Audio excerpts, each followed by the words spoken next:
Seriously, let's get this goddamn year over right now.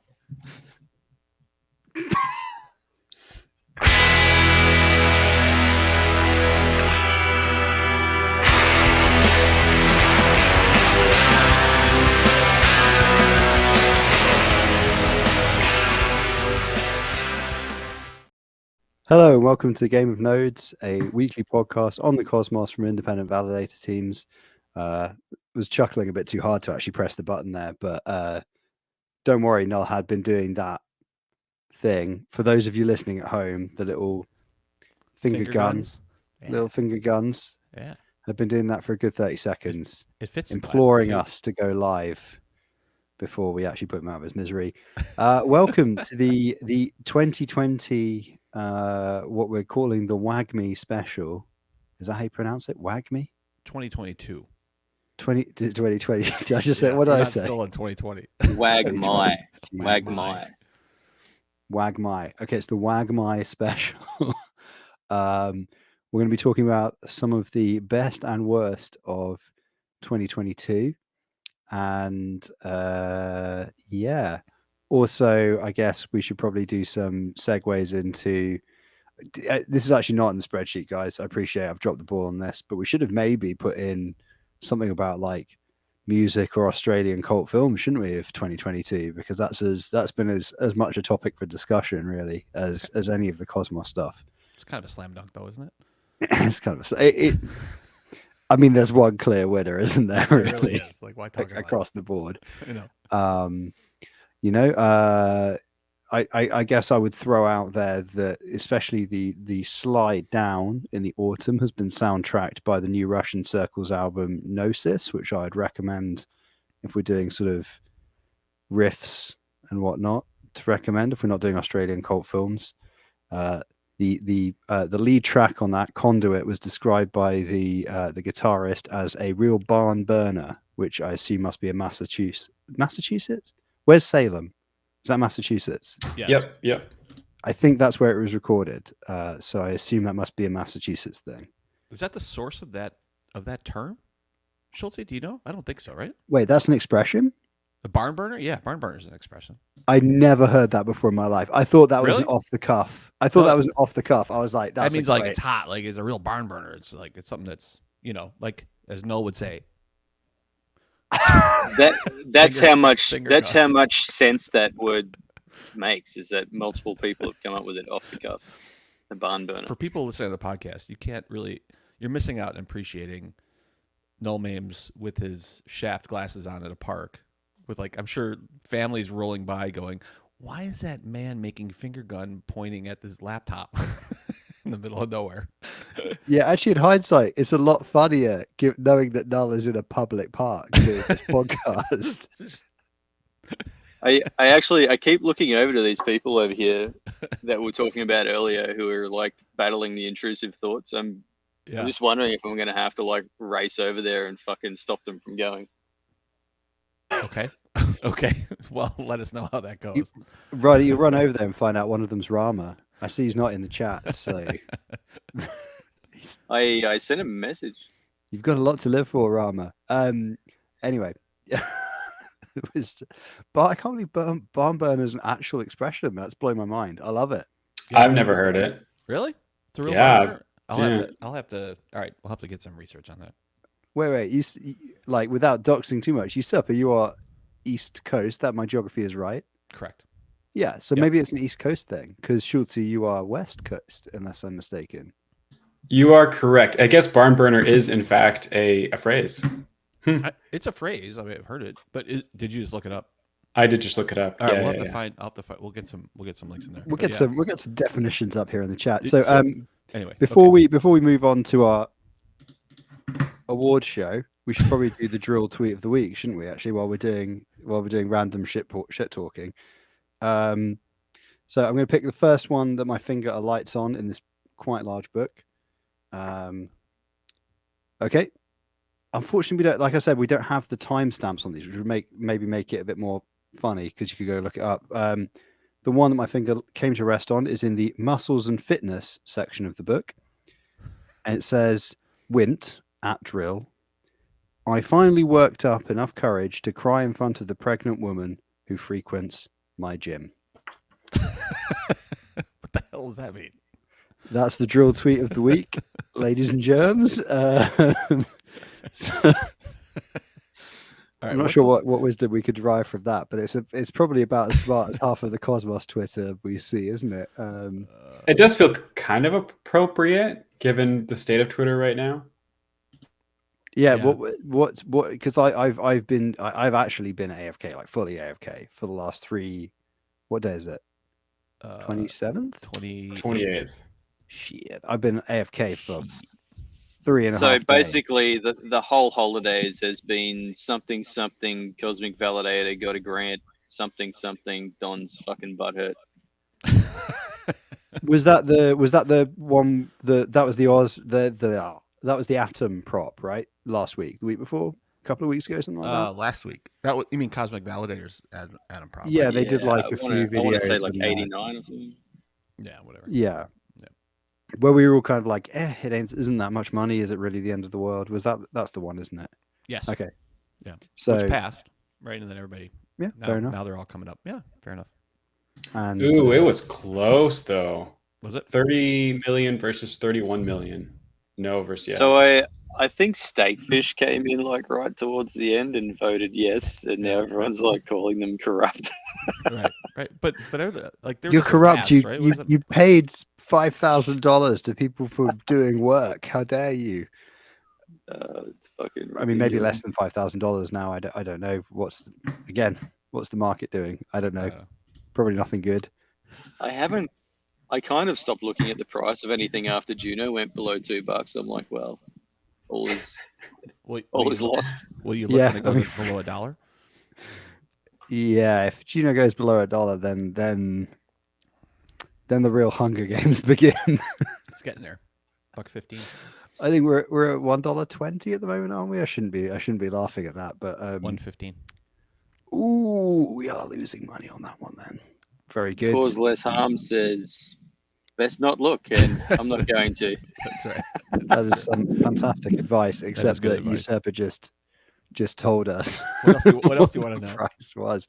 But hey, you could look at this as a glass half empty thing and say, well, next week is going to be a fine week in working out how to run a bunch of validators in a highly fault tolerant way while spending almost no money. That's a challenge. I like it. Yeah. We can do that. And then the week after is going to be a job in filling out CVs for McDonald's. So yeah, we'll get experience in standing in the line for food stamps. Yeah. Got it. I mean, I guess joking aside, I think there's a lot of us are kind of looking at what's going on at the moment and going like, is it time to go back to the day job? But yeah, I missed out. I wanted to show you the traffic jam that just happened in front of me at this fucking road. It's ridiculous. It's still like a single road in the middle of nowhere, right? It's like it's like just a hoop off to the side of the road. It's like a little pull off. Yeah, like a scenic drive-by. It's like a pull off with a park in the middle of it. A pull off? A lay-by? A lay-by? Just like rest area. Rest area? Yeah, that's what we call it. I could pull it up on Google Maps. No. Nobody cares. Yeah, if you pull it up on Google Maps, then we can warm up the orbital laser. It's a pull off to pull off. Is that what it is? Hey, so we shat all over ICS back in the day, and now in a bear market. Well, actually, no, but I don't know. Has any testnet launched really recently? Because it feels like if there was one that had launched really recently, there would still be shitloads of validators going. Oh yeah, there have been a few. Yeah, for sure. I'm sure there are. Sure. There's no shortage of people want to run nodes. Oh, I think regardless of price, because I think especially for people who are newer to the ecosystem, because they haven't been beaten down or they don't have the cost piling up yet. So when you're saying, well, I'm going to invest a couple $1,000 to be able to run a validator for a few years to be able to take a bet on a chain, that sounds great. When you've been doing that for a couple of years and you have a bunch of those bets out that are all losing, then that sounds different.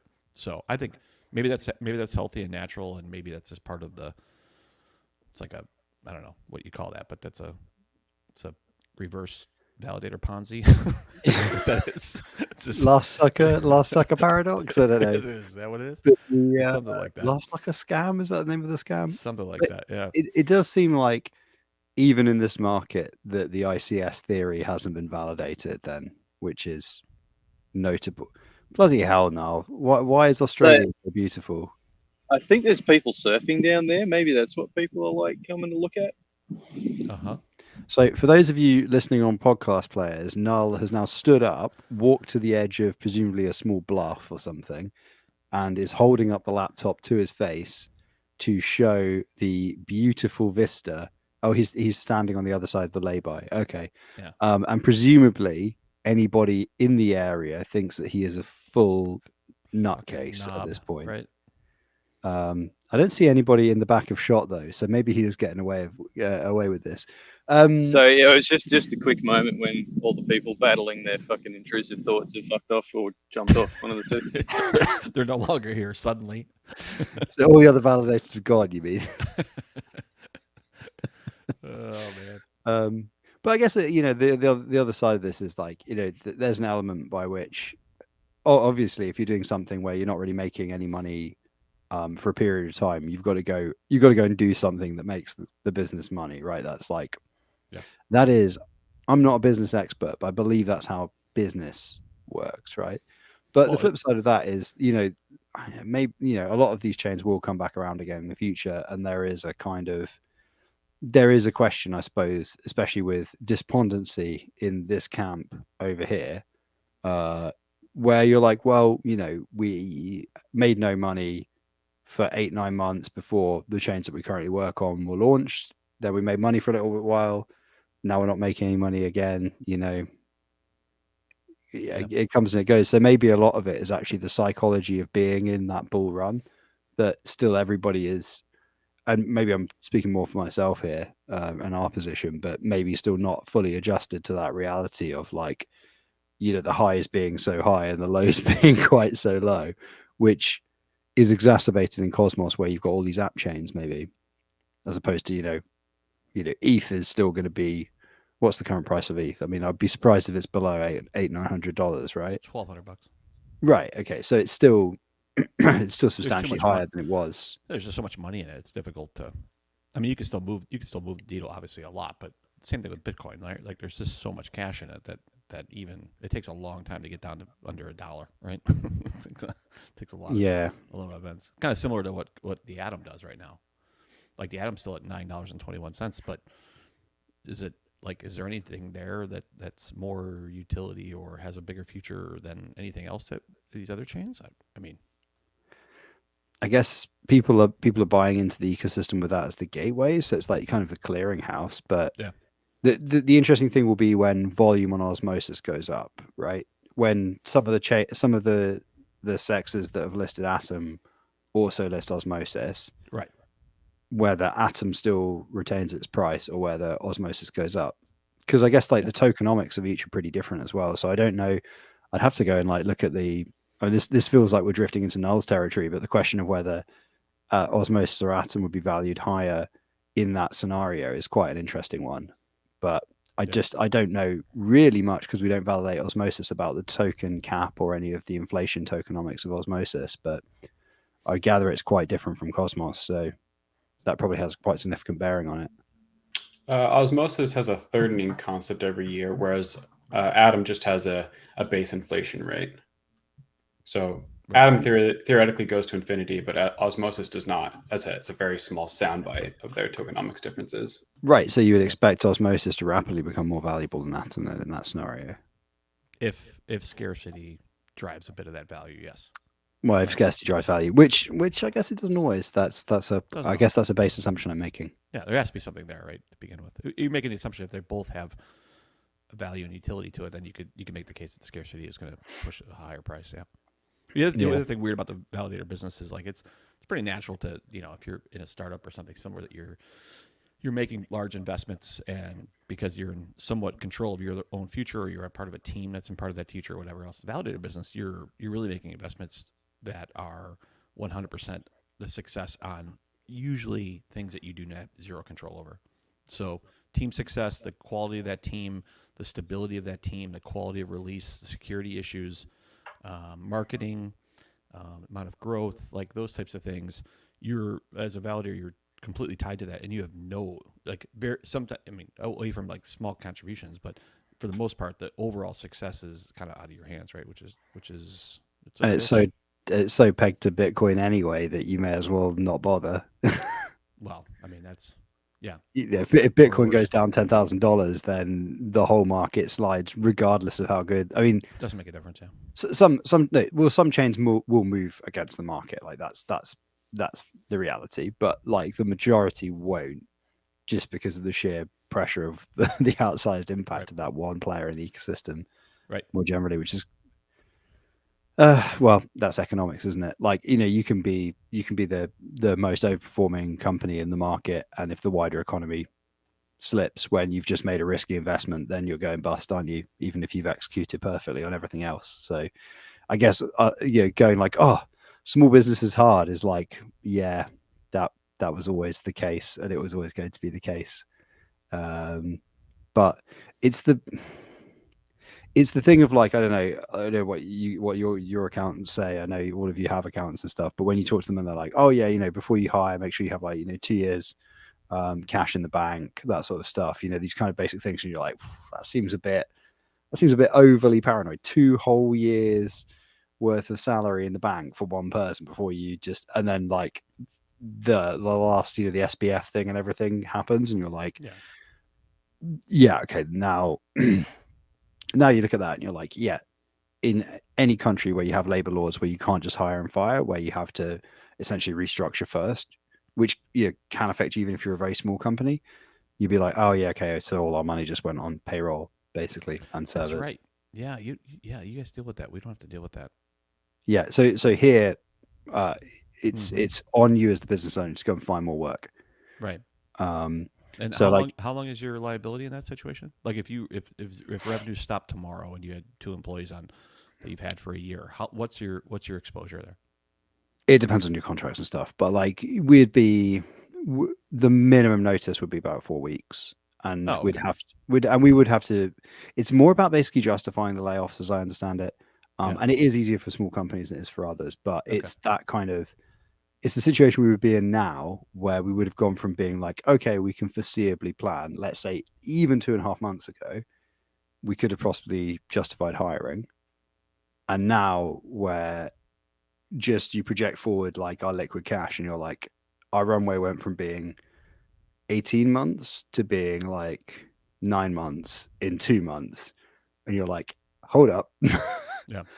But when your income stream is so tied to such a volatile asset, you're like, okay, yeah, it's interesting how quickly that can change, I suppose. But anyway, let's stop moaning. Well, I'll stop moaning, and let's move on to the award show. I was really hoping that so basically, right, what happened here was I was also stalling for time a little bit because I was hoping Jabby would turn up, and we've been flaked on once again, despite. And I hope he listens back to this and feels bad, because Jabby got in touch the other day and was like, can I be on the end of year game of notes? And I was like, buddy, we'd love to have you if you show up. Please do come please do come to the end of year game of notes. That'd be absolutely lovely. We would love to have you.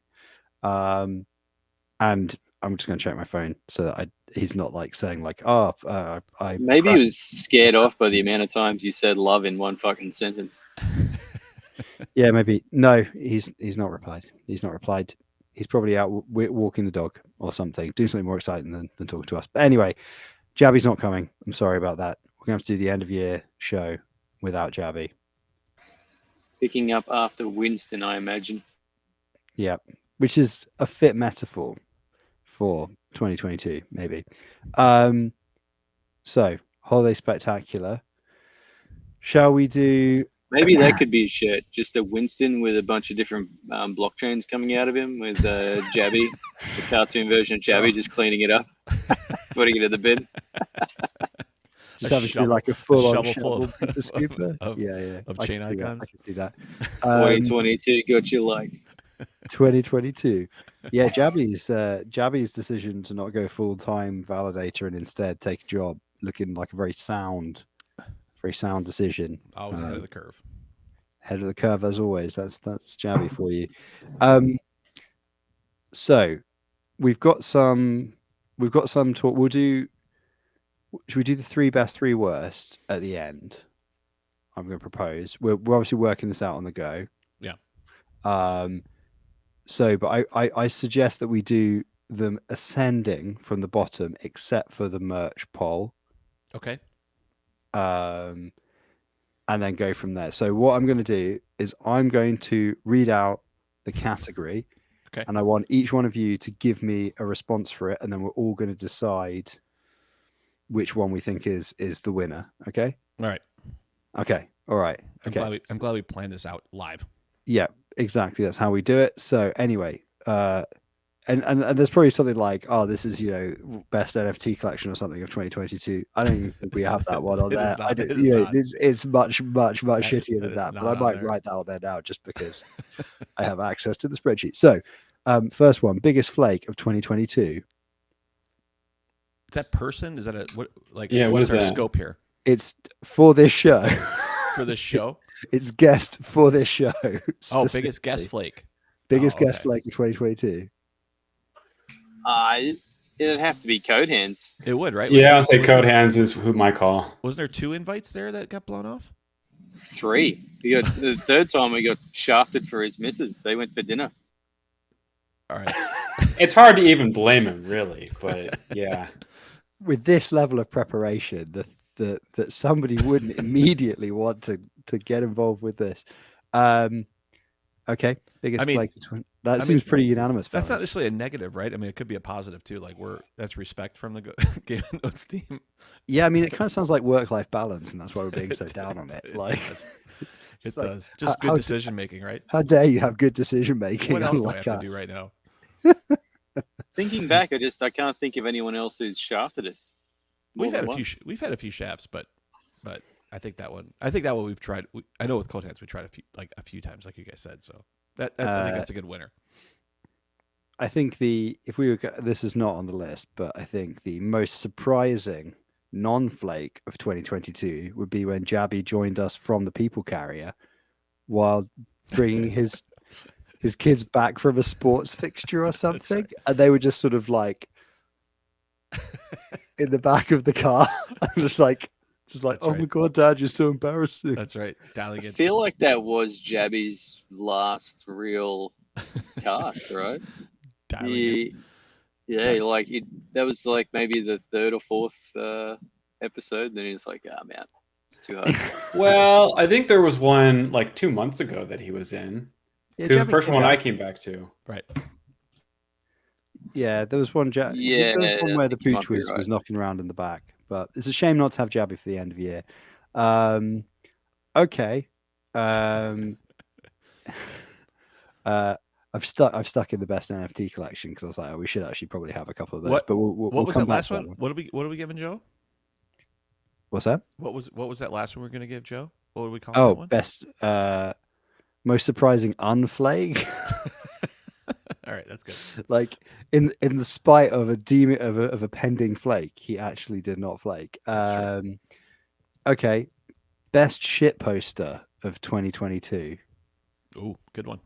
I think Pikachu's intern has done quite well this year. It took him a while to get a stride, but now it's consistent content. It's pretty spot on. It's thought out. I'm going with the Pikachu intern. I'm going to give points to Don Kryptonium for shit posting. I'm not sure if he is just a shit person or a good shit poster. So, I mean, that's highly valued quality in shit posting, I guess. So you don't know the difference.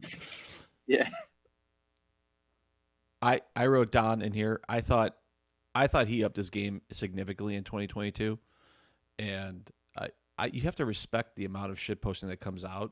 And just the pot stirring and everything else, and who's against me and who's not against me and everything else. Like it's turning into like this whole thing.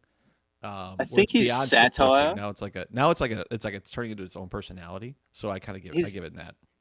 his satire is so on point that I can't fucking realize it's satire anymore, and I just Right. get angry when I'm reading his shit. So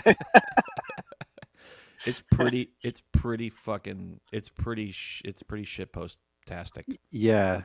I still assume that either we are actually witnessing a quite serious mental health breakdown, or it is in fact epic tier I mean, shitposting. Isn't that the definition of really good shitposting?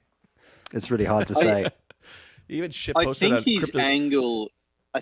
angle is that he's just like been antagonistic to like, increase engagement. Yeah. I'm pretty sure that's what he's doing pretty effectively on multiple levels. Yeah, just like Has it grown his following? Well, I mean, it's certainly growing his engagement. It's fucking all I see in my goddamn Twitter is Don Kryptonium arguing with people. That and works. I think he's got his copy paste list of like insults as well. That some of them are pretty entertaining. And the breadth of shitposts. Even today, there's CryptoCito posted a picture of eggs, like a breakfast. He responded with, "Totally overcooked them." just like it was like it's a wide breadth of shitposting. So I gotta respect the game. Yeah, well, he kind of seems to I be do wish retweeting people that shitpost him as well, which kind of suggests that he's in on that joke. I will say one thing though, if his goal is to like get paid by the community to do content and stuff, then he should probably have a different style of presence. But Yeah. if his goal is to just, monetize his channels and wants to widen his audience, then shitpost away. That's annoy people. That's how you can engage people, I suppose, right? Sure. He's got 4K followers on Twitter. I don't know what his YouTube followers are. So I without knowing what that was earlier in the year, I don't know if the strategy has been working, but shine on, you crazy diamond. I think Don carries that category. Best shit poster of 2022, Don Kryptonium. If there is a better shit poster, more consistently causing more chaos. Yeah, don't know. But the if you're taking into account as a whole, the Gattican, is Jay a shit poster at this point? That's different. Well, I don't know. This is where we're kind of getting into the semantics thing, right? But what about Jacob as well? He's been antagonizing people all year, right? That's true. I mean, he took on the ICF. I don't think even Don Kryptonium's done that yet. And he went hard. He did Discord. He did Telegram. He did on Twitter. Oh, man. Oh, the forums. Yep. The thing with Jacob is once he's got a bone, fucking Christ, he does not let go of it. Yeah, it's not really so much a shit post as it is like a campaign of harassment, really. Yeah, which there's some of those in Don's purview as well, right? So there's a mix of those actually. So maybe it's not pure shit post. That maybe it's a fine line between clever and stupid. And Don's just like, I get this that reference. I get this reference. It all comes back to Spinal Tap references. Weren't you supposed to stop before he said stupid? No. I was just doing a reference. You just need to watch that film now. Anyway, so we're next category. The winner. I think we're going to give Don C the win, unless there's we'll give it to him. So next category is best meme of 2022. Fuck, this one requires research, doesn't it? Well, the spreadsheet's been mostly complete, and I've definitely not filled in some of these like 10 minutes ago. No, that's bullshit. I put that in days ago. That one was not in there. You just don't remember it. He's been too busy overindulging in Christmas. You don't remember. Remember that one? Shit. I fucking miss it. All right. Best meme. Best meme of 2022. Feel free to chip it in the chat if you got one. Yeah, in the chat, because I can't even picture a meme right now. I can think of two. I can think of a couple now. Now that I'm thinking about them, what do you got? Okay, so I'll go. I mean, I think the Joe meme resulted in a chain getting launched in a spasm of ill thought out joy at the meme. That's kind of funny. That's kind of cool. That's got to put it in the top memes of the year, I think. And the fact that like so many people still have the Joe avatar, and like people outside the eco will be like, what the who the fuck is, and the fact that Joe doesn't even have all that many followers even now. Like the meme is so obscure and insular. That's kind of part of the joy, is that the meme eclipsed the person it's about. That's kind of funny. And the other one, actually, I'm kind of going to pinch Schultz's answer for the last question, which is that pure memes, like Polkachu's run of intern memes, are some of the most consistent. Not only memes, but there's an argument for them being shitposts too. But yeah, the fact that intern meme caught on to the point that loads and loads of people have intern accounts now, although almost none of them are actually that funny. No, they're just because I don't think people kind of really have immersed themselves in the intern character in the same way that the Polkachu organization has upended its hierarchy in its 1,000-strong labor force to put the intern at the top. Very few organizations are prepared to do that kind of restructuring, to facilitate the memes. So those would be my two votes. On a side note, how many hours a day do you think Polkachu works? I don't know. He's committed. He's very committed. I'm up there he has to be doing 14 hours a day. Between just the governance memeing, bullshit, posting, governance proposals, and fucking making sure everything's, pruned. Make sure everything's pruned. Yeah, exactly. Fucking never leaving his computer. That's funny. I think my I don't even know if I have a single meme for this, but my favorite memes were back in the Juno invariant checks. Do you guys remember that when we were live streaming that and everybody was putting the Juno invariant checks while the thing was running for 14 hours? And Joe had a shitload, and I'm going to try to go back in the Juno channel right now to see if I can go. That was like July or something. I think those are some of my favorites. That I think it was a good community structure because everybody's just waiting around for this single core process to run, like this one little Raspberry Pi type process running for 14 hours to go through invariant checks, and it just created it created a lot of fun because everybody's just kind of waiting around, and so when you're waiting around, everybody's getting something going, and that's when they come out. I feel like that was pretty. Sorry. Then your man come and changed one line of code, and it fucked it for everyone. Exactly. Could be doing this all year. They were pretty wholesome memes too. They were awesome ones. I can't remember. I'm trying to go back and remember. So those are some of my favorites. So I would vote for invariant check memes, which was a good structure too, because it was a good community because there was like 10 people putting them in. Yeah. I think also there was like the very first Juno main upgrade, the one on Moneta. I think the store took a few minutes to migrate, so it took a little while till blocks happened, and there were quite a lot of memes on that occasion as well. Yeah. But yeah, I think the memes on the chain coming back to life with the invariant checks probably the best. Those are fun. Noel Schultze, you got any? I got nothing right now. Yeah, I don't really commit memes. They just sort of I read them, chuckle, move on. I don't have a best of collection sitting in my subconscious ready to go. Yeah, I think Jabby has also done a pretty good job on the memes, but generally speaking, is kind of quite one shot memey. It's not like a persona. There's not like a character or like a kind of flow or arc to the memes. It's just they're just lots of one shot memes. So I don't know. Maybe there's an honorable mention for Jabby's meming in there as well.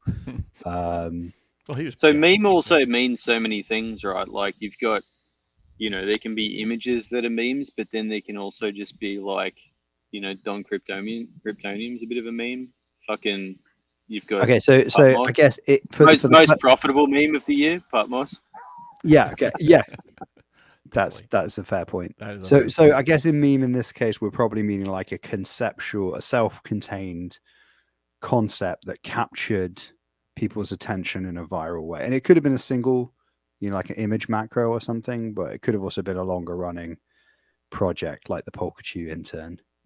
So I mean, oof, there we go. Good one in the chat from Ben Davis. So UST is the meme. For the podcast listeners, UST is a meme. Fucking hell. Yes, it is. Short-lived. Devastating. Okay, so what's our conclusion on this one then? Ooh, it feels like we have indecision. Chihuahua was a good meme. That had a good community around it for quite a while. They made NFTs. I mean, Chihuahua is still going hard. Yeah, Chihuahua. It is. Yeah. And like it's not in my mindset of like a meme chain anymore because there's still like an active community around it and progress and upgrades that actually go pretty well. Like they're going better than some non-meme chains. I don't know. They've turned it around. They've turned it from even the launch went obscenely well. Yeah. Like I think the launch was like at the second it was expected to. It was bizarre. And it's still going. So yeah. Also like hired a full-time dev before Juno. Yep. Moving on. So, in conclusion, best meme. The options are, I think, from that lot. Chihuahua. It's pretty good. Polkachu intern. And Joe Chain, because those are both memes in the same conceptual category of long-running meme concept. I'm going to go with Polkachu intern just because of the longevity of the operation, the consistency, and that like I feel like they're going to be there for a long time, and I quite enjoy his insights. It might seem like memes, but they're actually quite meaningful insights. His posts, so and plus he's a bud, he's a bro, he's in the collective. I'd be good with that. I mean, I consider him the best shit poster, but for me, the difference between a shit post and a meme, like, there's not much difference. But it's like development. It's development of the character of the meme, right? Is the shit posting the character, the meme. That's true. Yeah. You know, where there's that meme where I can't remember what film it's from, where there's like the person with a gun to the person in the church pew in front of them, and then there's one person behind them, and then there's one person in the pews behind, and then there's somebody in the gallery with a sniper rifle looking at the person at the back. I did a talk at some point last year where I was trying to explain like the internet of blockchains, and I was trying to explain what a good idea and a bad idea was in the cosmos. And I think I had something like Atom, Osmo, Juno, and then Chihuahua in the yeah. So I don't know. I'm not sure you can fully define like a good or a bad idea in the cosmos. Some of them seem really bad that end up being good. Some of them seem really good that end up being bad. I think that was the point of the meme, wasn't it? That was. That, you know what you can't really define either is a meme. In the words of Radio Castle, that's the joke. That's the joke. You can't even really like define a meme fully. I challenge anyone to fully define a meme. I don't think there's a definition that fits. I mean, there isn't even an agreement of how to pronounce it. I know several people that call it a meme. It makes me angry every time, but you should not hang out with those people.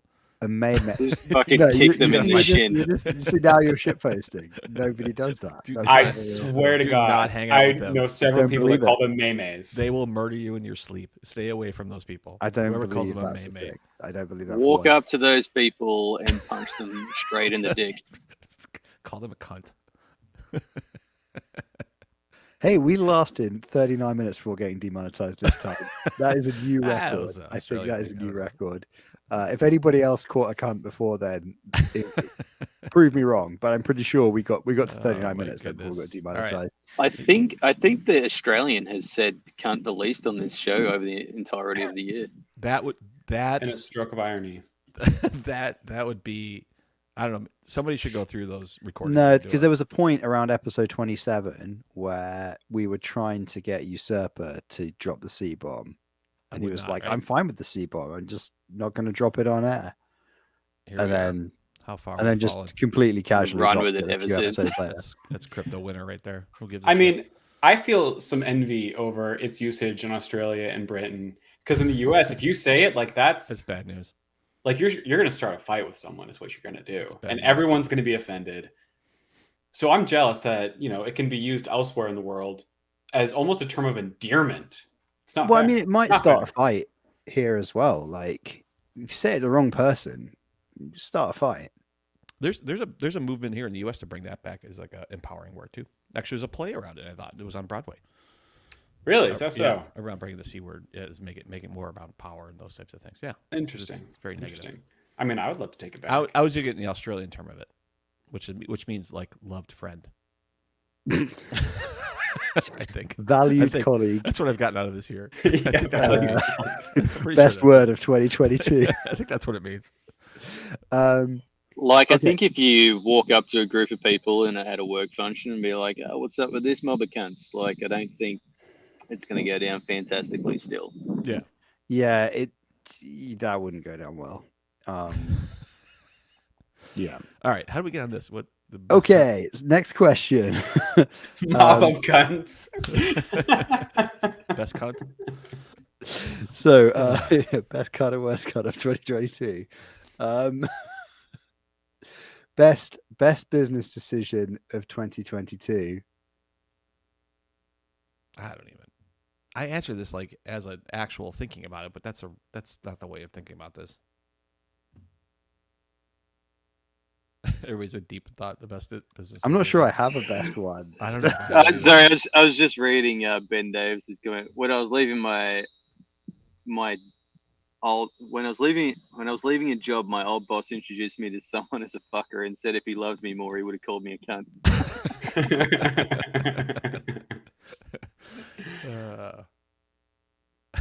As an aside as well, meme. Ben Davis has correctly pointed out that meme was a word first coined by Richard Dawkins, which is an interesting side fact. You of course mean meme. I believe that's how Richard Dawkins pronounced it as well. For some strange reason, I always get Richard Dawkins and Christopher Hitchens mixed up, even though they are completely different people in almost every important way. But whatever. Anyway, If someone business comes across decision. Richard Dawkins, punch him in the dick for me. Ask him if it's a meme. ask if it's Meme. Yeah. So, Best business decision? Yeah. The problem is, I only have ironic ones that are also the worst. The worst business. That's what I was going to say as well. Like going crypto full time was probably my best, but also my worst. So it's like I don't know. Yeah, I was going to You can say use the same one for going both. It's crypto totally full fair. time. It'd be like, I think it was like about 4 weeks before the crash started. Well, that would mean that my best business decision of the year was not fully backing out of my contracting job. We That talked seems like about a fair one. That was a good decision. That seems like a reasonably good decision. Since the house. My burned worst down. business decision of the year was fucking staking all of my bags of Juno every time I got them. Yeah, that would be mine too. Actually, I should have put that in there.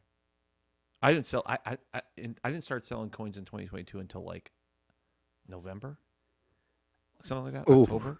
I think everything else I held, for the most part. Like I didn't really, because everything was still growing, and I was stupid. That was a bad idea. I don't really want to dwell and rub this in, but like my risk management strategies were pretty good for my business as well. Yeah. So Well, I've heard that from you, and I've heard that from other great validators who need, and what I think is appropriate is that you have to have a bit of a strategy on execution of sales, and you stick with that regardless of what the fuck the market's doing. You just don't care. Like you have a percentage that you figured out, which is really what I changed to. I think maybe it was a little bit before that. Maybe it was more like September. But you come up with a strategy and say, this is what I'm going to sell, this is what I'm going to hold, this is what I'm going to redelegate, blah, blah, blah. And you just do it, and you don't look at the price, you just ignore it, right? And I think that's a tough strategy to do, To be honest, that's a really tough one because you never want to sell. If it's everything's growing by 10% a day, you don't want you think you're losing out money. Everything's falling and you don't want to sell because it's low because you know you're losing out money. Like that is a tough strategy. You got to think about it long term. I would say that I would say my worst business decision was actually going into the UST Osmo pools because I was cashing out, I think, at an appropriate rate, but then in locking in for 2 weeks, whenever it went down, right, that just meant that all my funds that I had been basically squirreling away basically disappeared, right? Yep. So I think that my risk management would have been better had I just not committed or used UST as much. Yeah, I couldn't LP anything. I couldn't see it in my strategy at all to have LP. Like even if they weren't against, stables, like just even having, anything against Osmo. I didn't realize until like quite recently that like it never occurred to me that Osmo would actually be quite resilient because of the platform that it's in. So I think arguably in plain sight, that one, I guess. Yeah, I mean, arguably Osmo would be stronger than, like, it'd be less risk, I guess, than a lot of the stables. Well, specifically Algo stables. I think Osmo probably represents less risk and more stability just because of the depth against all the other tokens. So particularly Atom. So quite a good token, Osmo. I think it's underrated. I mean, but I didn't realize until just recently. I think it's undervalued in terms of if the market picks up, like there's no way that it's going to stay as low as it is. And historically, it's I think it's an appropriate level. It doesn't really matter what the level is, just the stability of it is more important, I think. So to that point, what we were talking about before, then really what you should be putting cash in is something that has the highest TVL, right? Like, I mean, like if you want stability, yeah. Like if you add up all of the TVL of all of the tokens, and that's the depth of Osmo, because you can arb the pools as you. If you want to sell hard against Osmo, so say if you want to sell like $1 million worth of Osmo, and you just do it in small amounts and constantly arb the pools, you could do it without making too much damage to the overall price. So yeah, I mean, we are at a pretty point resilient where in that way. We are. I mean, we're at a pretty low point in this bear right now. So if I look at, I mean, what's the 52-week of high of Atom? That's $44, and right now it is 9.5. So it's down 75%. Is there anything else that's less miserable than that? Osmosis is down 90-something%. It's 71 cents from $13 or $14, $15. Mm-hmm. Yeah. So I mean, you can't. It's difficult to, like, when the bear comes, which we are in. It's 11.25, so we're down 71 cents out of 11.25 is whatever that is, 7% maybe, or no, less than that, 5% of maybe the total. When the bear comes, I think the highest. I mean, UST aside, because that was a different type of issue, right? But when the bear comes, I guess your best bet is just having as much whatever token has the most value in it, because that's the last one people are going to get rid of. Is that right? It's like it's the hardest one to destroy the value of, is what I mean. Yeah. Because like, say if there's only one Juno Osmo pool, right? So if you want to sell Juno, you have to sell it against that pool. But there's 50 Osmo other pools. So you can arb between them to like take the sting out of a trade, which is what I mean. So basically you can take the liquidity of all of the other pools and make it one. Yeah.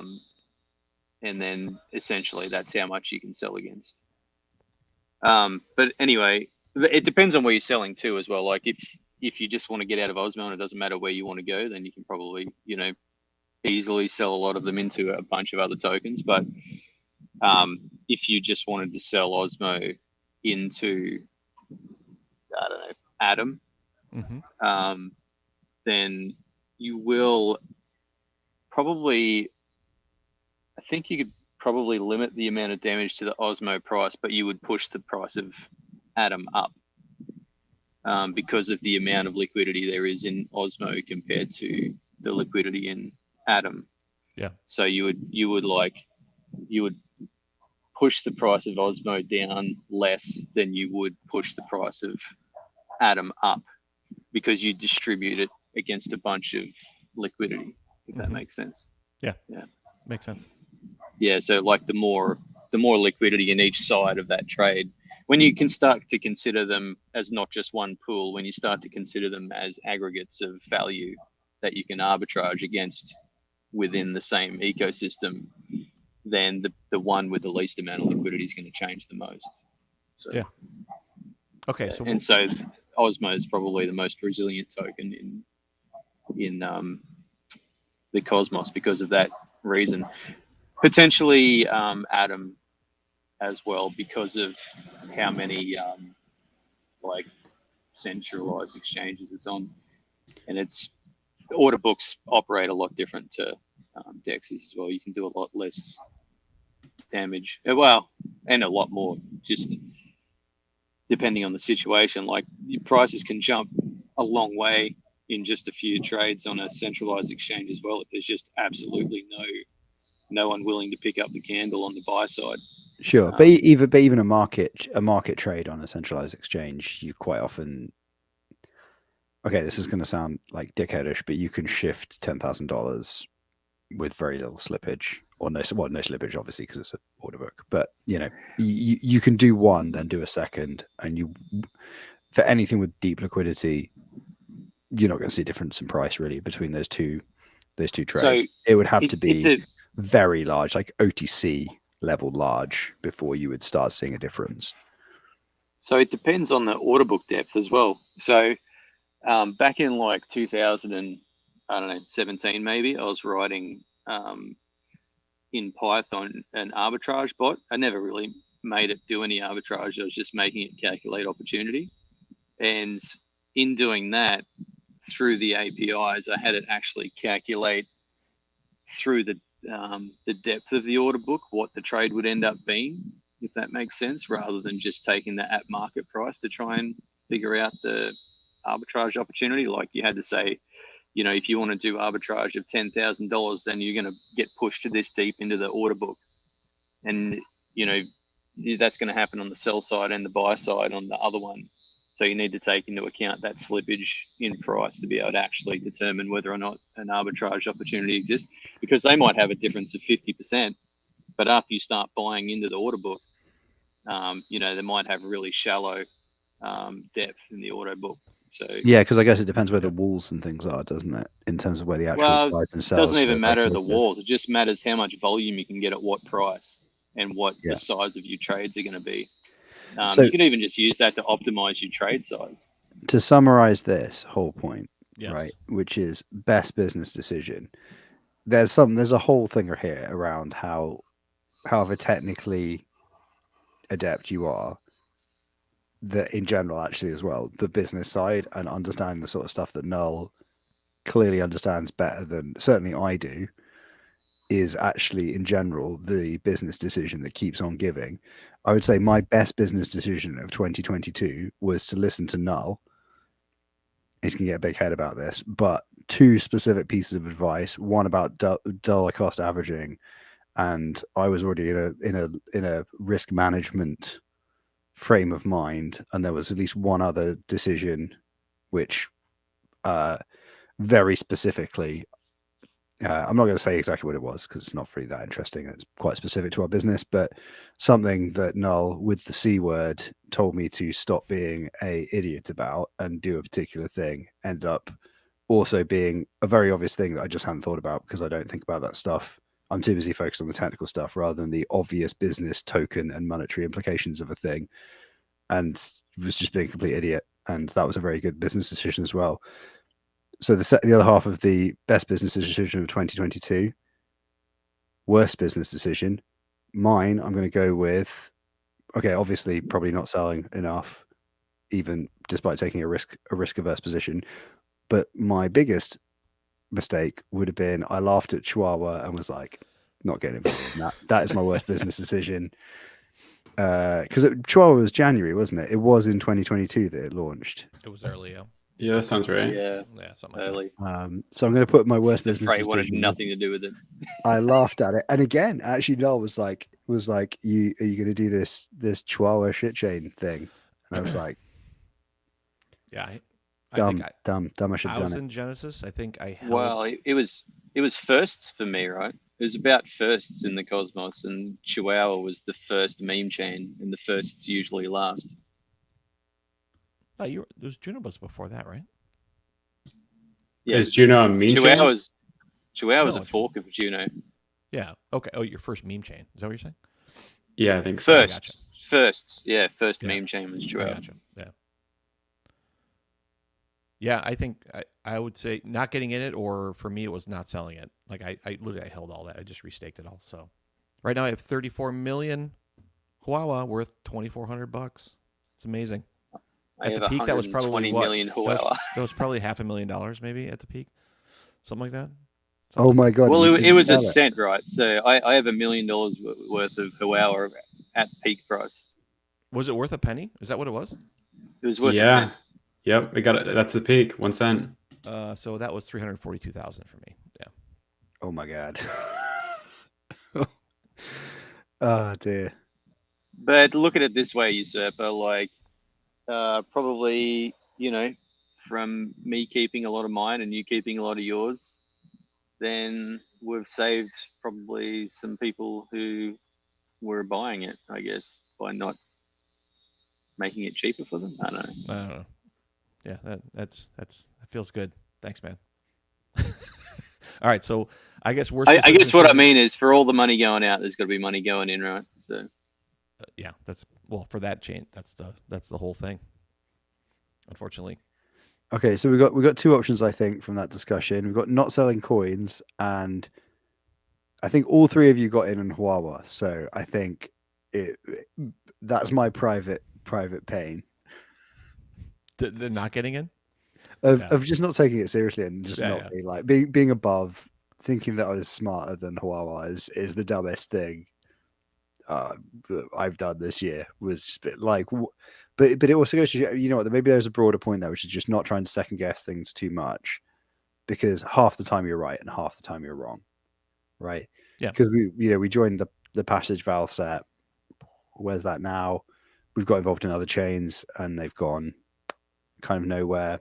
Right. What the fuck is going on with Passage? I don't know. Think anything right now. We're going to take a very serious look at decommissioning that validator next week, and probably will do. Probably going to pull the plug on Quicksilver too. Oh, we're out of the set already, so that's like a... Yeah, we're kind of out of the set, and the validator infra is expensive, so... Yeah. What do we think of Nolus? Of what? Nolus? I think that one's pretty interesting. I haven't done a too deep a dive in it. That one's the lending platform, right? But a more different lending platform.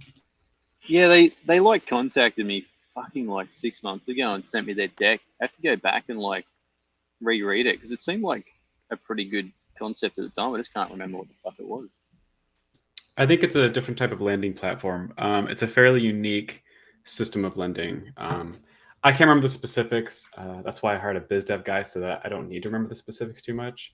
But he was pretty confident, and he's Erdeman is skeptical at best of most crypto projects. So, are you in their testnet? I am, yeah. I'm in their testnet, but I'm not in their testnet.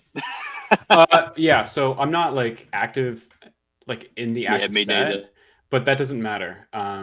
You can still they allow you to be in mainnet if you're not in the active set right now, because most of their active set is themselves in their testnet right now. Copy. Yeah, they did say you don't have to be. I don't think you even have to be in the testnet to be in the mainnet, but whatever. It's not incentivized or anything, the testnet. So yeah, they're just testing this shit. All right, moving on. Okay, next one. We've got drum roll. Best chain. Best chain of 2022. Best chain of 2022. And this is not like just for those of you listening at home, you're thinking, hey, is this like that Cosmoverse thing where they were like most decentralized chain stuff? This is not any of those shit metrics or however they pick those things, right? This is we have spent days crunching thousands of terabytes of data to come up with. Can I go first? Sure. Terra Classic. Yeah. It's Terra Classic. No, it's definitely Osmosis. Is best chain? Best chain. Okay. I want to hear why Terra Classic is the best chain. Do you want to hear why Terra Classic? Maybe best shit chain? Is that what you meant? Basically, yeah. the one that whenever I was thinking sarcasm, the one that would really hit, and that Terra Classic was that TC. one for me. I mean, Terra Classic was the biggest fucking disaster in all of Cosmos this year. Yeah. I mean, well, I don't want to talk too bad about Terra right now, so I'm not going to say anything. Soy2 says Osmosis did nothing in 2022. It doesn't need to do anything but exist. Osmosis became the hub in 2022. Yeah, like they only launched sort of mid to late 21 anyway, right? So their whole existence has been 2022. They were up to like bullshit amounts of TVL at one point, and then sort of petered down to nothing now. But still, I think I'm sure, and they're still doing improvements to the chain and that type of stuff. So Yeah, I mean Osmosis. but in terms of the best chain, it's Osmosis. It's the most used. It's got the most volume of anything. It's got the most transactions of anything. I just don't get it. Why anyone would think if it's anything else. I don't even validate there, and I still think it's the best. I would love to say that Secret's the best chain. I would love to be able to say that, but I would love to be able to run a fucking node on Secret. That's kind of where I'm at with it. Like, I have a ton of servers specifically for Secret, and only a single one made it through this latest upgrade. And there's been so much, I don't want to say mismanagement, because that's not fair to the Secret Labs team. The community has eaten itself so hard that that's Cosmos. It's not the same chain that it was 12 months ago. It's just not. This ecosystem loves to eat itself. That's like its favorite thing. It's part of the governance thing, man. It's governance gives everyone a voice, and when you give everyone a voice, they fight with each other. It loves to eat itself. Ooh, yeah. Ben Davis. Evmos for stopping the bear market pain for 3 or 4 months. That's a great call out. I think Evmos single-handedly kept a lot of us afloat. It did well over the summer, for sure. Yeah. And then epically fell off a cliff That's overnight. That's another chain. I was like, Cosmosm's the fucking future. I don't need to get involved. We people were telling us get involved in Evmos. We were like, Cosmosm's the future. Don't need to. The phrase Jake said to me, Jake Hartnell, back, like when I said, where should I be focusing my attention, Jake? He said, he goes, the biggest chain in Cosmos is going to be Evmos. That's Jake Hartnell at the start of 22. Man, I'm pretty sure I remember him specifically being surprised that I would actually follow through with being as much of a Cosmos maxi that I would not validate. It was like, but hang on, wait, hold up, what have you done? Kind of thing. I was like, what? Isn't this what we do? You back a thing you believe, or okay, whatever. Oops.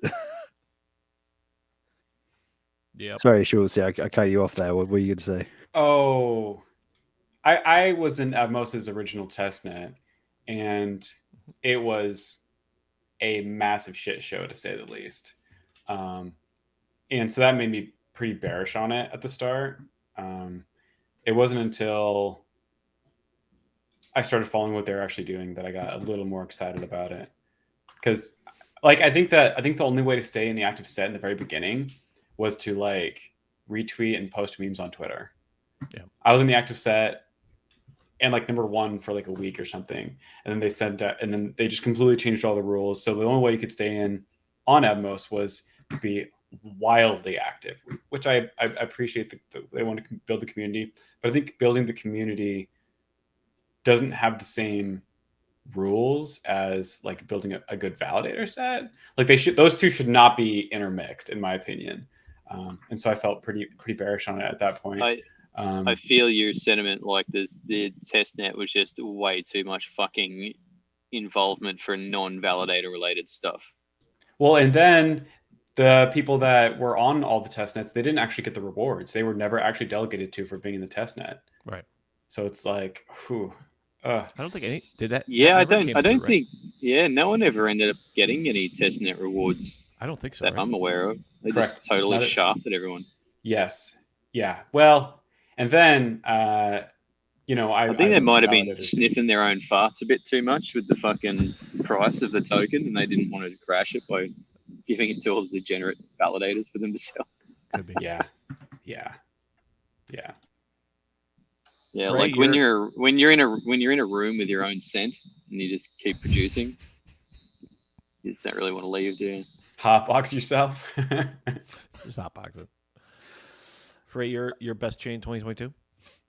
Best chain 2022. It's got to be Juno. It's got to be Juno for me, just because it's been the best and the worst. I guess it's taken up the most time. It's been the most heartache. Purely on execution, I would say maybe Stargaze.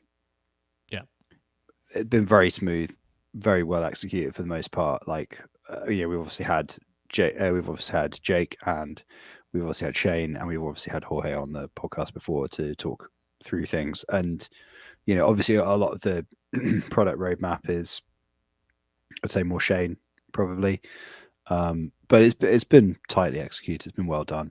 They've done a lot of things that other chains should have done, like cashing out money into stables in the right way, paying people in those, forming longer term plans around the product and the roadmap and stuff in just a way that there's been consistent things happening, and that's been especially obvious during this bear market, that things have still been happening. And I think if you're a builder, paying Don to shill, yeah, and if you look at it from the point of view of like a DApp developer or something like that, if I was looking, I mean, I actually wouldn't be looking at deploying a DApp right now, because what's the point? You're not going to make money off it. Might as well not bother. Okay, maybe that's a bit strong, but even so, like one of the chains I'd be looking at would be Stargaze to get permission to launch there, because they have actually put together a product that is a bit more of an actual proof of the app chain thing. It's more consistent. It has a conceptual story to it. So I think that's very well done, to be fair to them. And there are very few other teams, I think, that have managed to actually ship and then continue that momentum and actually build a product, rather than just ship and then fuck off with the cash. Desmos, Starnheim, whatever. There are a lot. Apologies if they're shipping loads of shit and I'm just not aware of it, but a bit of a shit post. But people were asking us when we were doing the HAL stuff, which obviously economically at the moment we're just like in limbo with that. But people were like, "What about Desmos?" It's like, well, we're already ahead of Desmos's roadmap, like thanks to Cosmwasm. So that's another thing I think that Stargaze did really well, which was identify they would have a quicker velocity with Cosmwasm and go that way, even though they had the in-house capacity to build SDK modules and a lot of experience there. So there's actually like a number of things, both on the product side and on the kind of technical discipline side, where I think they've done a really good job. And in addition, and this is an interesting one from the perspective of Juno, is that I think they haven't been hurt by running permissioned Cosmwasm, which is really interesting, actually, I think, as a model, which is, I think everybody has assumed that the ETH model of just launch whatever the fuck you want is a great model. And it's like, oh, in an app chain world, actually maybe having a consistent product story about why people want to deploy on your zone and what the synergies are there is actually a better model, potentially. And I think Stargaze has been at the front of that. I think I would throw behind that if the current implementation was a little different. I think that ideally, there'd be something more to the effect of you get permission to initially launch. So there'd be the initial governance proposal, but then after that, then there's iteration. You wouldn't need to go back to the chain for every single iteration that you need to do. Like you look at Kujira, they're at prop 140, I believe, because any iteration requires yet another prop, and it's so cumbersome. So fucking annoying. Oh, what, to migrate the code of a smart contract? Just anything is a fucking proposal. It's annoying as shit. Yeah, maybe that could be streamlined by instead of having But some the mechanism thing of is too running a is that they're DAO fucking 2-day proposals. Like, I don't mind there being 20 fucking proposals as long as they're like a week long, so you can just batch them up one day and go through them and vote on them. But like, you literally have to be voting every other day on Kujira. It's fucking annoying.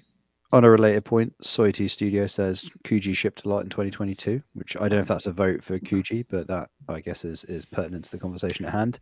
And Ben Davis has said in the chat, Atom didn't halt in 2022. Is that enough to make it the best? Spicy. That criteria. Spicy, but maybe. Yeah. Validators also collectively made 35 cents on Kujira over the year. If you round up. I mean, that's if you don't take into account expenses. My vote was also for Stargaze this year. I have a lot of respect for that team, and obviously work closely with them on RPC API side. And I think just the release quality and the lack of drama, the number of monthly users keeps growing.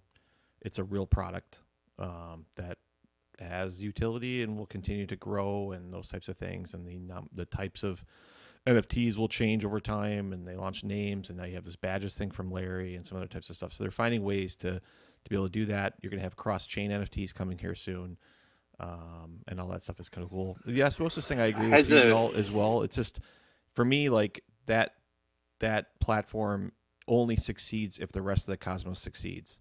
It literally does nothing else but help facilitate other successes. And so I don't think the best chain can be something that is dependent on real value. And from my perspective, there's more than shuffling tokens around. This other one has real value. But that's like saying I kind of see that the other way around, because all you do is you deploy it, you use it to package software, and it's like, well, it is itself software. Like, yeah, it doesn't make it the best chain. Does it make it utility? So I see that the other way, you server. I see it as all of the other chains can't survive without osmosis. No, I don't think so. They need it. They have SIF chain. They need it. Had. Okay, that takes us. Well, I have a point to make. First, SIF chain is actually making blocks again. Thank you very much. So I can't really say too much because I'm not on it. I would kind of throw in there that I might put Nomic up there as one of the best chains, because I really appreciate that they are in so-called stake net and they're not forcing them to be in mainnet in order to make a ton of money. At first, it really annoyed me that they're in this so-called stake net, but there have been so many chains that launched with no product, and then they, create huge incentives on osmosis, spike their price, team sells, and then the price tanks. The Nomic team is one of the few I can think of that I think they started in 2021, and throughout the entire year, they never pushed to mainnet so that they could, IBC over and, make it rich quick. I really, really appreciate the way they've gone about it. To that end, Omniflix. They're not the most popular NFT platform. Obviously, Stargaze is currently more popular, but I mean, they're still building and shipping products, don't even have a token, and they're on mainnet. So that's no inflation. I think that's pretty admirable. Right? They haven't pushed to like make a token and pump it. They're just allowing everybody else to use other IBC tokens. So I think that's pretty good as well. To that end, Schultzy. Yeah, that's cool. I just want to throw in Nomic's cool. I like the model. I like the fact that it's written ground up in Rust. I like the fact that the team are very approachable. And hey, Sisler's in the chat. Hey, Sisler. Love what you guys are doing. S in the chat. Absolute, W in the chat. But yeah, like also Nomic team, really, really cool, really helpful. I had some contact with Matt Bell, who's one of the main people with trying to hook them up with the CW SDK effort, and also asking a bunch of dumb questions about the Merc implementation. In hindsight, I was way too burned out at that point to be digging into somebody else's implementation of the data store underneath Cosmos and being like, what's going on here? But very, very nice, very, very smart humans doing something really useful. And hopefully, like, some of that work will also end up being used outside of just Nomic in these new efforts as well. So big positive energy about Nomic from this corner as well. So I think that gives us, we got three main options there. I don't like anything that's a bridge, so. Okay, well, fair. okay, so I think we've got Nomic, Stargaze, Osmosis. Honorable mention for Omniflix, I guess, but I think it's the other three. What are we saying, lads? Well, I was really making a statement about Nomic. I don't think they really count since they're not in mainnet. And since we haven't differentiated, I think I'll make a point now that it has to be in mainnet. All right, okay, cool. So then let's go Osmo or Stars. Yeah. Which one? Only one, two chains enter, one chain leaves. I suppose, like, in terms of engagement and enjoyment, probably Stargaze. But I think, if there's different categories, economically speaking and user-based speaking, I think Osmosis would take the crown. But I would say only that at conferences, so both the two that I've been to, Lisbon last year, Prague in the spring, having an Osmosis sticker was like the coolest thing you could get. Like there is an energy around teams in the space, as well as like all builders, all devs or whatever. There's like an energy around Wasmington and Osmo and stuff. And obviously Stargaze, like I said, great product. Love the team and stuff, but like the kind of the meme around it as well, I think is really strong. And like the positive energy was also really strong. So Bad Kids. Oh fuck! How did we not do that as the meme? That should have been in one of the options. Well, okay, we moved on. We didn't think of it at the time. We moved on. Well, hold on though. Bad Kids almost was like brought up because of Pikachu though. So I think that kind of falls as a subsection of Pikachu. Are you saying that the Bad Kids work for Pikachu, not the other way around? Ooh, that's a good question. Are you saying that the Bad Kids' success comes down to Pikachu in turn? I think Pikachu in turn certainly contributed to it. Yes, because he shielded it pretty hard. And I know others were also happy, like enjoyed it because it's great. I enjoyed it as well. But consistently, Pikachu was like, "Hey, check out what I've got." Hey. Okay, bags, yo. Okay, so Null, are you going Osmo? Yeah, I'm gonna have to go with Osmo. Yeah. Usurper, you're going Stargaze. Sure. Schultzy. I think that I need to go with Osmo from the community side. And if we're counting Kepler as part of Osmosis, which I feel like you kind of have to, then Osmosis in a very real sense is enabling the cosmos. Until something supplants it, like Star Shell or Leap, or there's one or two other wallets that are coming out, and a couple of others, yeah. Then I think that just by the existence of Kepler, that Osmosis has to be the chain of 2022. And I'm going for Stargaze, which means that we're 2 for 2. Okay, so first person in the chat to throw in an opinion is going to sway it. So I think Adam wins the crown for most like pivot flops. Pivot flops? I'm not sure that's a category, but yes. What pivot flops? We could add it. Greatest attempt to try and find utility. How about that one? Yeah. Most amount of money spent trying to find utility. Give it the college try award. Wow. Okay, Stars is unilaterally in the chat. Wow. Yeah, that's decisive. 3, 4. Yeah. Okay. The votes. Yeah. All right, chat. Let's just delete Osmo and see how you go with your fucking stuff. All right, moving on. Shittiest chain. No, Just literally very everyone. bitterly- Literally Noel everyone. very Shittiest. bitterly did actually delete Osmo from the spreadsheet as he said that. I just want to move on. So, Everyone does. Fuck it, just nuke Osmo. Fuck him. okay, best tombstone of the year. Best tombstone. Oh, of it the has to be steak like Mo, right? I have to agree. Yeah, 100%. Because of the meme that came from it. Was there? Like- And well, it was twice, right? Was there two? Did they say? I thought didn't they tombstone twice? I think one- so. I thought Yeah, one of them. well, no, I think they tombstoned once and then They they just tombstoned fell out once. because everyone they was just just fell out. hanging so much shit on them. The Down Like Mo became a meme. So, I was going to say Steak Like Mo, but then I was like, is it Block Demon I'm thinking of who tombstone twice? No, I think Block Well, they Demon was tombstoned 2 validators, didn't they? They At the Because same they're time. white labeling. Yeah. theirs and their white label. That's what I voted for too, because that was. I mean, they're like a professional outfit. It's not like 3 guys in a dream, right? And also they were on stage at Cosmoverse. No, not Cosmoverse. Gateway, doing one of the main talks where they were like, "We're a great validator.